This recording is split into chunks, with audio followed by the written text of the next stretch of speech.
दोस्तों, share market किसी भी सक्सेसफुल कंट्री की अर्थव्यवस्था का एक महत्वपूर्ण हिस्सा होता है। जिस तरह से किसी देश, गांव या शहर के विकास के लिए सड़कें, बिजली, पानी सबसे ज्यादा जरूरी होते हैं, वैसे ही किसी भी देश के उद्योगों के विकास के लिए शेयर मार्केट बहुत जरूरी होता है। अब अगर आसान शब्दों में बात करें तो कई बड़ी कंपनीज अपने बिजनेस को आगे बढ़ाने के लिए लोगों को वो कंपनी हिस्सेदारी देती है, और ये हिस्सेदारी एक शेयर्स की फॉर्म में होती है जो लोग खरीदते हैं और उस कंपनी में इन्वेस्टमेंट करते हैं। उसी तरह ट्रेडिंग भी एक तरह की इन्वेस्टिंग होती है, और अगर आप एज ए बिगिनर हो और ट्रेडिंग करने की सोच रहे हो तो ये वीडियो आपके लिए है। इस वीडियो में मैं आपको सिखाने वाला हूँ ट्रेडिंग को लेकर 10 ऐसी बातें जिन्हें फॉलो कर आप एक अच्छे ट्रेडर बन सकते हैं। नमस्कार दोस्तों, मैं अंकित स्वागत करता हूँ आप सभी का। तो सबसे पहले बात करते हैं ट्रेडिंग की सबसे महत्वपूर्ण पार्ट कैंडल पैटर्न की। कैंडल स्टिक पैटर्न के द्वारा ट्रेडिंग करके आप शेयर मार्केट से अच्छा प्रॉफिट कमा सकते हैं। अगर आपने टेक्निकल एनालिसिस करते समय चार्ट पर कैंडल स्टिक पैटर्न बनते हुए देखे हैं तो उनमें कुछ पैटर्न बुलिश होते हैं और कुछ पैटर्न बियरिंग होते हैं, जिन पर कुछ कैंडल्स बने हुए होते हैं। असल में ट्रेडिंग में प्रॉफिट या लॉस इन्हीं दो चीजों से पता चलता है। अब अगर बात करें बुलिश पैटर्न की, तो बुलिश पैटर्न वो पैटर्न होता है जब शेयर प्राइस ऊपर की ओर जाता है जो प्रॉफिट को दिखाता है, और वहीं बेरिश पैटर्न में शेयर प्राइस नीचे की ओर जाता है जो लॉस को दिखाता है। अब बात करते हैं चार्ट पैटर्न की। ट्रेडिंग करते समय चार्ट पैटर्न देखना बहुत जरूरी होता है। चार्ट पर ग्राफ और ट्रेड लाइन की मदद से अलग अलग ट्रेडिंग पैटर्न का पता चलता है। अब अगर आसान शब्दों में बताऊं तो स्टॉक प्राइस जब ऊपर जाता है या नीचे आता है तो उसी दौरान बहुत सारी रेड या ग्रीन कैंडल्स बनती है, और यही कैंडल्स मिलकर चार्ट पैटर्न बनाती है जिसे चार्ट पैटर्न बनता है। और अगर आप ट्रेडिंग करते हो तो आपको चार्ट पैटर्न को समझना बहुत जरूरी होता है। अब अगर ट्रेड लाइन की बात करें तो दोस्तों, ट्रेड लाइन ट्रेडर्स के लिए एक बहुत यूजफुल टूल की तरह काम करता है। अब अगर आसान शब्दों में बताऊं तो एक सही प्रॉफिटेबल ट्रेड को पहचानने के लिए ट्रेड लाइन को उपयोग किया जाता है। अब नंबर 4 पर है ट्रेडिंग जोन। दोस्तों, ट्रेडिंग जोन दो तरीकों से काम करता है, सप्लाई और डिमांड। अब जब आप एज ए बिगिनर हो और ट्रेड करने जा रहे हो तो आपको पहली बात यह जाननी होगी कि आप सप्लायर हो या डिमांड में हो।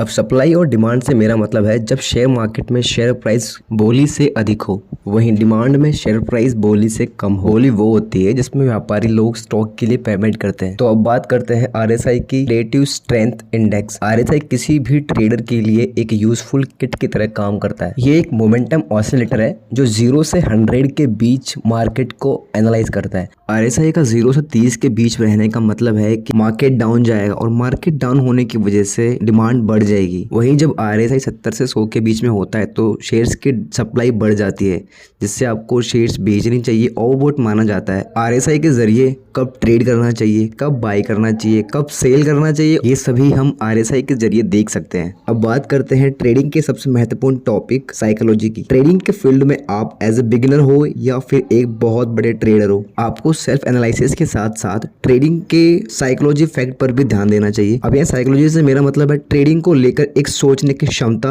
और एक सही समय पर गुड डिसीजन, और सबसे इंपॉर्टेंट डिसिप्लिन जो आपको एक गुड एंड हेल्दी ट्रेडर बना सकता है। कम टाइम में ज्यादा प्रॉफिट के चक्कर में ज्यादातर बिगिनर्स लॉस खा जाते हैं। एक्चुअल में वो ट्रेडिंग को एक जुए की तरह ट्रीट करते हैं, जबकि ट्रेडिंग एक स्किल होती है जो सीखने से और बेहतर होती है। और अगर इस वीडियो में भी आपको कुछ सीखने को मिल रहा है तो चैनल सब्सक्राइब जरूर कर लें।